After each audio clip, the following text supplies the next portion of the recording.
साथियों, जैसा कि आप थंबनेल से देख पा रहे हैं, इस वीडियो के अंदर मैं आपको बताऊंगा कि भारत में सोने की कीमतें दशकों से क्यों बढ़ रही हैं।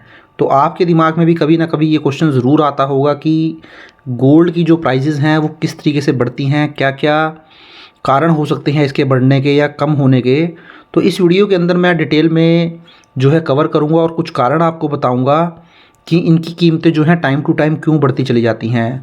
बट वो कारण बताने से पहले सबसे पहले मैं आपको एक देख सकते हैं, आप एक स्टैटिस्टिक्स दिखा देता हूँ, जहाँ पर आप देख पाएंगे 1964 के अंदर जो गोल्ड का रेट था, तो ये 24 कैरेट गोल्ड की प्राइसेस मैं आपको बता रहा हूँ। और ये जो प्राइस है ये पर 10 ग्राम का जो है प्राइस है, या आप बोल सकते हैं 1 तोले का प्राइस है।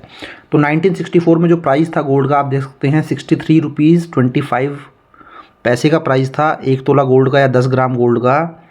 वहीं इसके अलावा मैंने लास्ट 2 डिकेड्स के प्राइसेस भी आपके साथ मैं शेयर कर रहा हूं। देखिए 2005 से लेके 2024 करीब करीब ये हो जाते हैं आपके 19 ईयर्स, आप बोल सकते हैं करीब करीब 2 डिकेड के प्राइस हैं। तो 2005 के अंदर जो प्राइस था गोल्ड का वो 7000 का था। उसके बाद आप देखें 2010 में 18,500, 2015 में 26,000, 2020 में 48,000 अप्रॉक्स, और 2024 के अंदर अप्रॉक्सीमेटली जो गोल्ड का रेट गया है वो 78,000 के अप्रॉक्सीमेटली गोल्ड का रेट जो है वो गया है। तो लास्ट 19 या 20 ईयर्स में भी अगर आप देखेंगे तो यहाँ जो आपको इंक्रीज़ मिलेगा वो 11 टाइम्स का इंक्रीज़ जो है आपको मिलेगा। तो 7000 इंटू आप 11 करेंगे तो अप्रॉक्सीमेटली 77,000 ये हो जाता है। तो इस तरीके से गोल्ड की जो प्राइसेस हैं वो मूव की हैं पिछले एक डिकेड में, या 1964 से आप कंपेयर करेंगे तो फिर तो कोई कंपैरिजन बनता ही नहीं है। तो अब क्या रीज़न रहे होंगे इतनी ज़्यादा प्राइसेस बढ़ने के, चलिए उनमें से कुछ कारण मैं आपके साथ डिस्कस कर लेता हूँ। तो देखिए सबसे पहला कारण है फेस्टिवल एंड वेडिंग। तो ये वाला जो कारण है जिसको आप बोल सकते हैं भारतीय आभूषण बाज़ार त्यौहार या शादियों के अंदर, तो ये बहुत ही आपके क्लोज़ रहेगा ये वाला रीज़न, क्योंकि आप इस कारण से रूबरू हैं, ये आपकी रोज़मर्रा ज़िंदगी का एक पार्ट है। तो देखिए जब मैं ये बात कर रहा हूँ तो इसका क्या रीज़न है, तो इसका रीज़न ये है, जैसा कि आप जानते हैं गोल्ड को एक एसेट के रूप में देखा जाता है इंडियन फैमिलीज़ के अंदर, और ये भी बोला जाता है कि ये जो गोल्ड है ये बुरे वक्त में आपके काम आ जाता है। अगर मैं हरियाणा की बात करूँ तो हरियाणा में एक कहावत है कि जो सोना होता है वो अड़ी भीड़ का गहना होता है। मीन्स आपके जो बुरे वक्त है उसमें सोना जो है आपको काम आने वाला है। आपके पास अगर गोल्ड होगा तो आप उसको सेल करके जो भी आपके ऊपर फाइनेंशियल बर्डन है आप उसको जो है अवॉइड कर सकते हैं। तो इसीलिए देखिए दूसरा अगर मैं बताऊं तो गोल्ड जो है वो आपका जो इंडियन कल्चर है, हमारा इंडियन कल्चर है, उसका एक इंटरनल पार्ट है, इंटेग्रल पार्ट है। इंडियन फैमिलीज़ के अंदर जनरली अगर मैं लेडीज़ की बात करूं, हमारी माताएं हैं, बहनें हैं, या घर की जो लेडीज़ हैं वो ज्वेलरी बहुत ज़्यादा यूज़ करती हैं। जब कोई त्यौहार होता है जैसे दिवाली हो गया, धनतेरस हो गया, या वेडिंग्स वगैरह का सीज़न आता है तो उस टाइम बहुत ज़्यादा गोल्ड जो है पहना जाता है, यूज़ किया जाता है। तो आप बोल सकते हैं जब फेस्टिवल सीज़न होता है या वेडिंग सीज़न होता है तो जो गोल्ड की प्राइसेस हैं वो इंक्रीज़ हो जाती हैं, क्योंकि उस टाइम जो गोल्ड की डिमांड है मार्केट के अंदर बहुत ज़्यादा बढ़ जाती है। तो वेडिंग या फेस्टिवल सीज़न जब होता है तो गोल्ड की डिमांड बढ़ने की वजह से उसके प्राइसेस बढ़ जाते हैं। और दूसरा, जैसे कि मैंने आपको बताया, इंडियंस के अंदर जो होती है, इंडियन फैमिलीज़ के अंदर गोल्ड को एज एन एसेट के रूप में ख़रीदना भी बहुत अच्छा माना जाता है। तो इस वजह से भी क्या होती है, गोल्ड की डिमांड बढ़ने की वजह से इसकी प्राइसेस इंक्रीज़ होती रहती हैं। अब मैं यहाँ पर आपको एक वर्ल्ड गोल्ड काउंसिल है उसकी एक रिपोर्ट आई थी 2019 में, जिसने ये एस्टिमेट किया था कि जो इंडियन हाउस होल्ड्स हैं, जो इंडियंस परिवार हैं, उनके पास एस्टिमेट किया जा रहा है कि 25,000 टन गोल्ड है, जो कि लार्जेस्ट होल्डर हैं प्रीशियस मेटल के। मींस इंडिया को जो कि एक लार्जेस्ट होल्डर बना देता है गोल्ड का या प्रीशियस मेटल का। इस तरीके से देखिए एक रिपोर्ट भी इशू हो गई थी वर्ल्ड गोल्ड काउंसिल के द्वारा। तो इसी बात से आप अंदाज़ा लगा लीजिए कि इंडिया के अंदर कितनी बड़ी मात्रा में जो है गोल्ड के कंज्यूमर्स हैं, जो फैमिलीज़ हैं, परिवार हैं, वो गोल्ड को रखना पसंद करते हैं। तो ये तो पहला कारण हुआ जो कि बहुत एक आम सा कारण है जिससे आप डायरेक्टली अपने आप को लिंक कर सकते हैं। इसके अलावा कुछ अलग कारण भी बताऊंगा जो कि कुछ टेक्निकल रहेंगे, चलिए वो भी एक एक करके हम डिस्कस कर लेते हैं। तो दूसरा कारण क्या हो सकता है, इन्फ्लेशन। देखिए इन्फ्लेशन का मतलब होता है मुद्रास्फीति भी बोल सकते हैं या फिर महंगाई दर। तो महंगाई दर का किस तरीके से देखिए गोल्ड की प्राइसेस को इंक्रीज़ होने में जो है रोल प्ले करता है। तो देखिए जब हम बात करते हैं इन्फ्लेशन की, तो देखिए जब इन्फ्लेशन बढ़ता है, इन्फ्लेशन का मतलब होता है महंगाई बढ़ती है। तो जब महंगाई बढ़ती है तो जो आपकी करेंसी की वैल्यू होती है वो गिरना शुरू हो जाती है। तो जब वो गिरना शुरू हो जाती है तो जो लोग होते हैं, आम आदमी होते हैं, वो क्या करते हैं, गोल्ड में इन्वेस्टमेंट करना शुरू कर देते हैं। मीन्स एक बचाव का रास्ता निकाल लेते हैं उस महंगाई से निपटने के लिए, आप बोल सकते हैं उसको एज ए हेज यूज़ करते हैं। मीन्स उस महंगाई का जो उनकी करेंसी के अंदर डी वैल्यू हुआ है, उस डी वैल्यू को कहीं ना कहीं कवर करने के लिए, उससे बचने के लिए वो क्या करते हैं, गोल्ड में इन्वेस्टमेंट करना शुरू करते हैं। क्योंकि उनको ऐसा लगता है, या ऐसा होता भी है, जो प्राइसेस होती हैं गोल्ड की जनरली वो स्टेबल रहती हैं लॉन्ग टाइम के लिए, वो करेंसी की तरह बहुत ज़्यादा फ्लक्चुएट नहीं करती हैं। आप एक एग्जांपल से मैं आपको समझाने की कोशिश करती हूँ तो आपको ज़्यादा क्लैरिटी मिलेगी। अब सपोज़ करें आप एक कार खरीदना चाहते हैं और आपने प्लान किया कि आप एक गाड़ी जो है वो परचेज़ करेंगे। तो उस कार की अगर आज मैं बात करूँ तो वैल्यू है 10 लाख रुपीज़ की। बट किसी ना किसी की वजह से जो है आप वो कार नहीं परचेज़ कर पाए, वो कोई भी कारण हो सकता है। तो आपने क्या किया, उस कार के परचेज़ को डिले किया और 6 मंथ के बाद आपने प्लान बनाया दोबारा से उसी कार को ख़रीदने का। बट जब 6 मंथ के बाद वो कार आप परचेज़ करने गए तो वो जो कार की वैल्यू थी वो 10 लाख के बजाय 13 लाख रुपीज़ हो चुकी थी। अब इस 13 लाख होने के बहुत सारे रीज़न हो सकते हैं। इकोनॉमिक इंस्टेबिलिटी हो सकती है, आपकी कंट्री के जो पॉलिटिकल इंस्टेबिलिटी हो सकती है, वर्ल्ड वाइड जो है बहुत तरीके की जो है इंस्टेबिलिटी है। आप देखते ही होंगे जो पॉलिटिकल इंस्टेबिलिटी चलती रहती है वर्ल्ड्स के बीच में। अभी यूक्रेन और रशिया का वार था, या फिर आप देखते हैं इज़राइल या हमास या फ़िलिस्तीन का वार चलता रहता है। तो किसी ना किसी रीज़न से, कोई भी रीज़न इसका जो है हो सकता है।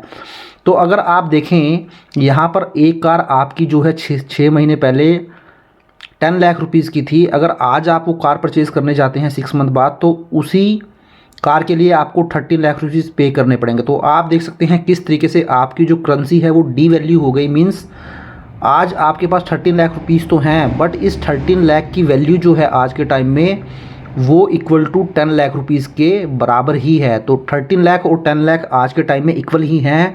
तो आप ये तो ज़रूर बोल सकते हैं कि मेरे पास 13 लाख रुपीज़ हैं, बट क्योंकि उसकी वैल्यू डेप्रिशिएट हो गई, उसकी वैल्यू कम हो गई इन्फ्लेशन होने की वजह से, महंगाई होने की वजह से, तो आपको जो काम आप पहले 10 लाख रुपीज़ में कर सकते थे उसके लिए आज आपको 13 लाख रुपीज़ पे करने पड़ेंगे। तो इस तरीके की सिचुएशन को अवॉइड करने के लिए जनरली पीपल क्या करते हैं, लोग क्या करते हैं, गोल्ड के अंदर इन्वेस्टमेंट कर लेते हैं और गोल्ड को इन्फ्लेशन के against as a hedge use करते हैं। कहीं ना कहीं उनकी कोशिश रहती है कि गोल्ड में अगर हम पैसा लगा देंगे तो कहीं ना कहीं हमारी जो ये मॉनेटरी वैल्यू कम हो रही है, पैसे की वैल्यू कम हो रही है, उसको कहीं ना कहीं हेल्प मिलेगी एक स्टेबिलिटी में, और वो वैल्यू जो है गिरेगी नहीं। क्योंकि जो गोल्ड की प्राइस है वो बहुत ज़्यादा फ्लक्चुएट इतनी जल्दी नहीं करती है, वो लॉन्ग टाइम तक स्टेबल रहती है। तो दूसरा रीज़न आई होप आपको समझ आया होगा, इन्फ्लेशन मैंने बताया। अगर कोई डाउट है तो आप मुझे कमेंट बॉक्स में जो है टाइप कर सकते हैं, मैं कोशिश करूँगा उसका रिप्लाई करने की। अब हम थर्ड रीज़न देख लेते हैं। थर्ड रीज़न हो सकता है दोस्तों जियो पॉलिटिकल टेंशन्स, जिसको आप बोलते हैं भू राजनीतिक कारण।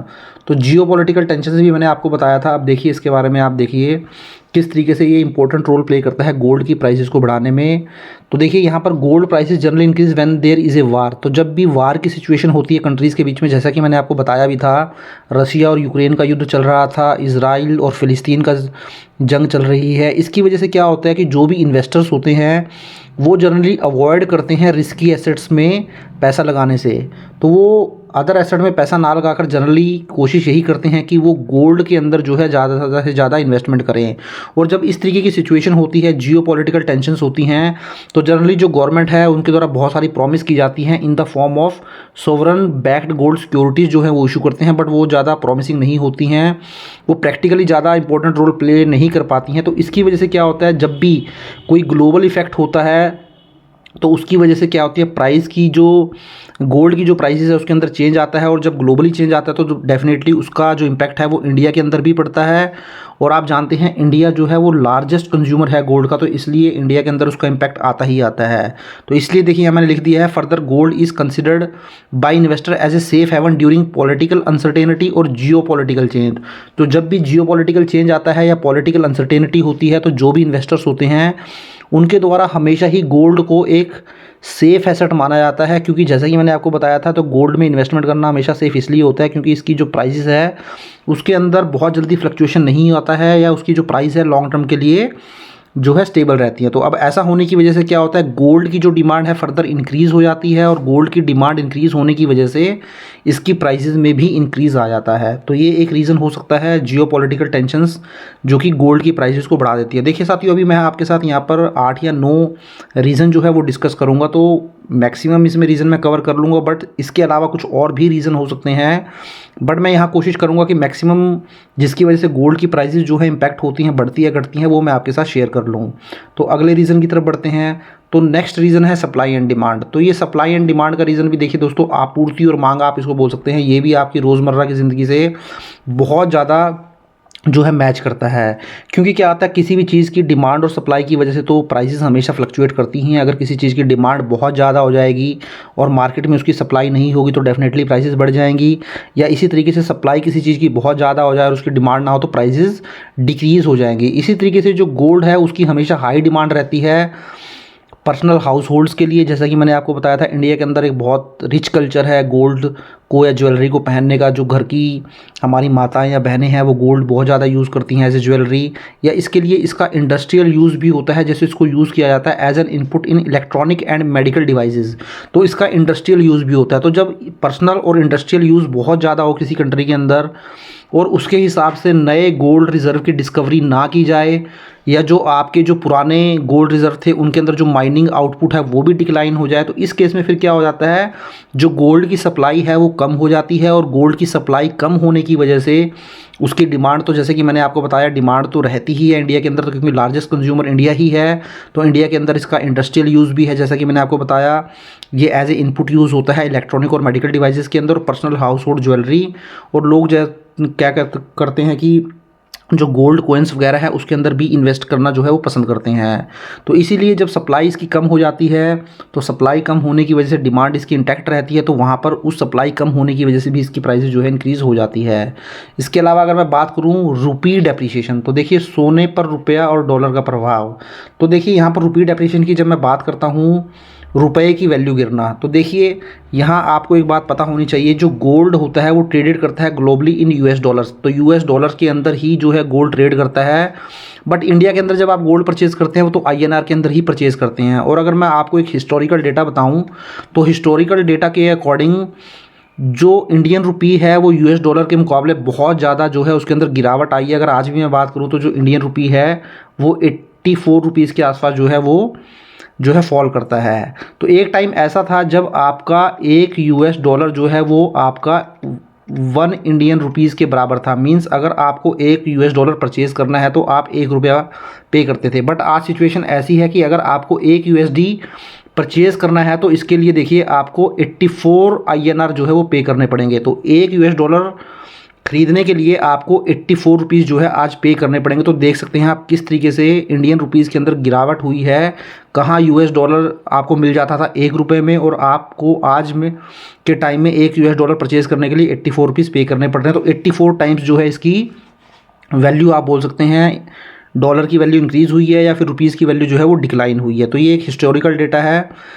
अब इसके बाद देखिए, अब ये आपके लिए समझना बहुत ज़रूरी है किस तरीके से जो रुपया और डॉलर है उसका सोने के ऊपर प्रभाव पड़ता है, इसकी इक्वेशन क्या होती है। तो देखिए, मोस्ट गोल्ड इज़ इम्पोर्टेंट। तो इंडिया के अंदर भी जो गोल्ड होता है जनरली वो इंपोर्ट किया जाता है, क्योंकि इंडिया के अंदर तो इस तरीके से बहुत बड़ी खदानें या गोल्ड रिजर्व नहीं है जहाँ से हम गोल्ड जो है वो निकाल सकें। तो इसलिए इंडिया को भी गोल्ड जो है इंपोर्ट करना पड़ता है। और जब भी गोल्ड इंपोर्ट करती है इंडिया, तो उसके लिए जो पेमेंट की जाती है हमेशा वो डॉलर्स के अंदर ही पेमेंट की जाती है। और अगर डॉलर के अगेंस्ट रुपी वीक हो जाता है तो इसका मतलब ये है आप जो प्राइस पे करते हैं गोल्ड की इन टर्म ऑफ रुपी वो बहुत ज़्यादा पेमेंट करते हैं। आप इसको इस तरीके से समझें, सपोज़ करें 1 यूएसडी, मैं मानता हूँ अगर आज से 10 साल 15 साल 20 साल पहले अगर 65 रुपीज़ का था और आज वही यूएसडी 84 रुपीज़ का हो गया है, और आप गोल्ड परचेज़ करना चाहते हैं, तो अगर आप 65 रुपीज़ पे करते 1 यूएस डॉलर के लिए, तो आपका जो इंडियन रुपीज़ है उसका आउटफ्लो कम होता। वहीं अगर यूएस डॉलर की जो रेट है वो 84 हो चुकी है, तो अब आपका जो आउटफ्लो होगा इंडियन रुपीज़ में वो बहुत ज़्यादा होगा।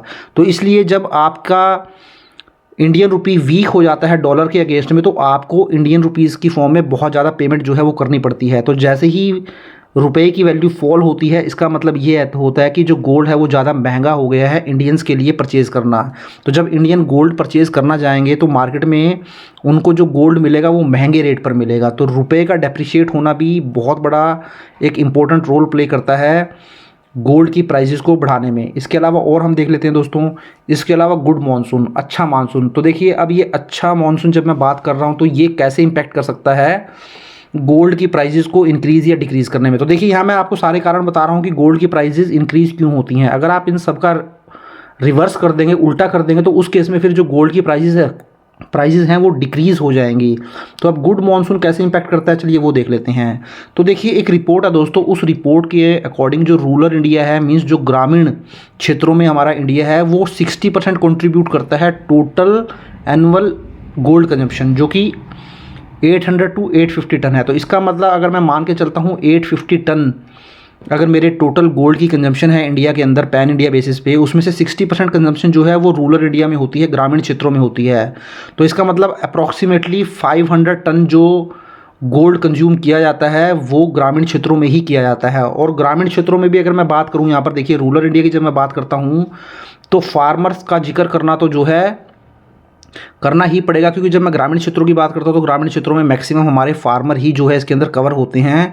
और जो फार्मर होते हैं नॉर्मली उनकी जो भी रिक्वायरमेंट रहती हैं वो हमेशा उनकी अच्छी फसल्स के ऊपर ही डिपेंड करता है। अगर अच्छी फसल होगी, उनकी अच्छी अर्निंग होगी, तो वो फर्दर कंजम्पशन कर पाएंगे, चाहे वो कुछ भी उनको ख़रीदना हो, गोल्ड ख़रीदना हो या कोई अदर एसेट्स जो है वो ख़रीदनी हो। तो इसलिए फार्मर की भी अगर मैं बात करूँ तो देखिए फार्मर भी जो कंट्रीब्यूट करते हैं वो 1/3 जो टोटल कंट्री का गोल्ड कंजम्पशन है उसका 1/3 कंज्यूम फार्मर्स के द्वारा किया जाता है। तो फार्मर का 1/3 का मतलब ये है, अगर 850 मैं ले लेता हूँ टोटल कंजम्पशन, तो 850 में से अगर मैं 1/3 करता हूँ तो करीब करीब 300 टन की कंजम्पशन केवल और केवल इंडिया के अंदर फार्मर्स के द्वारा की जाती है। तो इसलिए अगर अच्छा मानसून होगा, अच्छी बरसात होगी, अच्छी धूप होगी, जिससे कि अच्छी फसल जो है वो निकल कर आएगी, अच्छे रेट फार्मर्स को मिलेंगे, तो डेफिनेटली फार्मर्स की जो रिक्वायरमेंट होगी गोल्ड को बाय करने की वो बढ़ेगी। और जब फार्मर की रिक्वायरमेंट बढ़ेगी, डिमांड बढ़ेगी गोल्ड को बाय करने की, तो डेफिनेटली गोल्ड की प्राइजेज़ भी इंक्रीज़ होंगी। क्योंकि फार्मर्स भी जो होते हैं वो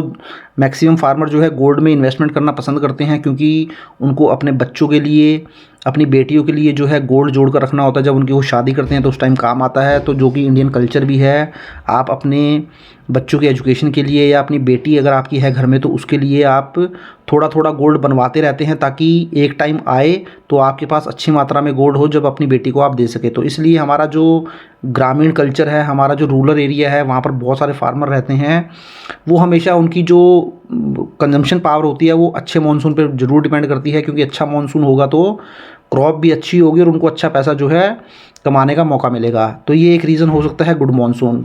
इसके अलावा देखिए सेंट्रल बैंक परचेज़। तो सेंट्रल बैंक की जब मैं बात करता हूँ तो इसका मतलब है सरकारी भंडारीकरण। तो देखिए सेंट्रल बैंक का मतलब यहाँ पे क्या है, सेंट्रल बैंक का मतलब है यहाँ पे रिज़र्व बैंक ऑफ इंडिया, जिसको आप आरबीआई बोलते हैं।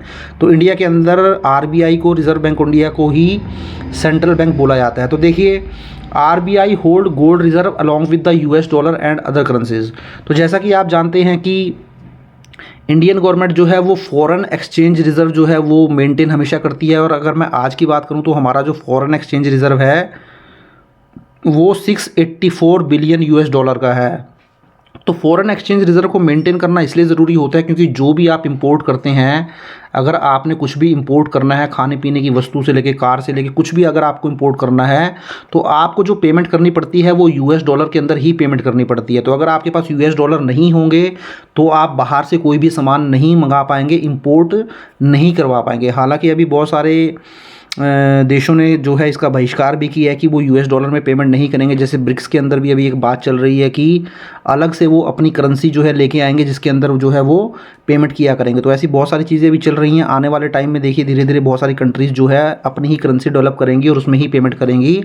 बट फिलहाल में अगर मैं बात करूँ तो यूएस डॉलर के अंदर ही मैक्सिमम इंपोर्ट्स की पेमेंट की जाती है। तो आपको या गवर्नमेंट को मैं बोलूँ तो फॉरेन एक्सचेंज रिजर्व हमेशा मेंटेन करना पड़ता है। तो फॉरेन एक्सचेंज रिजर्व के साथ साथ जो गवर्नमेंट है या आरबीआई है वो गोल्ड रिजर्व भी अपने पास रखती है। तो गोल्ड रिजर्व क्यों रखती है, इसका क्या पर्पस होता है? तो सबसे पहले तो आप समझ लीजिए गोल्ड रिजर्व आरबीआई के द्वारा क्यों रखे जाते हैं। तो सबसे पहले तो ये हैज अगेंस्ट इन्फ्लेशन, जैसा कि मैंने बताया था जब भी महंगाई होती है, इन्फ्लेशन होती है, तो जो गोल्ड आपका होता है वो रिज़र्व का काम करता है, वो हेज का काम करता है, मीन्स एक बचाव का काम करता है, क्योंकि करेंसी की वैल्यू तो डिक्लाइन हो जाती है बट जो गोल्ड होता है उसकी प्राइस जनरली स्टेबल रहती है, तो इसलिए ये हेज अगेंस्ट इन्फ्लेशन के रूप में काम आता है। वहीं डाइवर्सिफाई फॉरेन एक्सचेंज रिजर्व, तो क्या होता है जब गवर्नमेंट फॉरेन एक्सचेंज रिजर्व, जो कि मैंने आपको बताया है $684 बिलियन का, जो कि आपको इंपोर्ट पेमेंट करने के लिए चाहिए होता है US डॉलर्स, तो गवर्नमेंट उसके ऊपर डिपेंडेंसी नहीं बनाना चाहती है, इसलिए गवर्नमेंट क्या करती है, गोल्ड रिजर्व की फॉर्म में एक पैरेलली जो है अपने पास रिजर्व रखती है, ताकि कल उसके पास अगर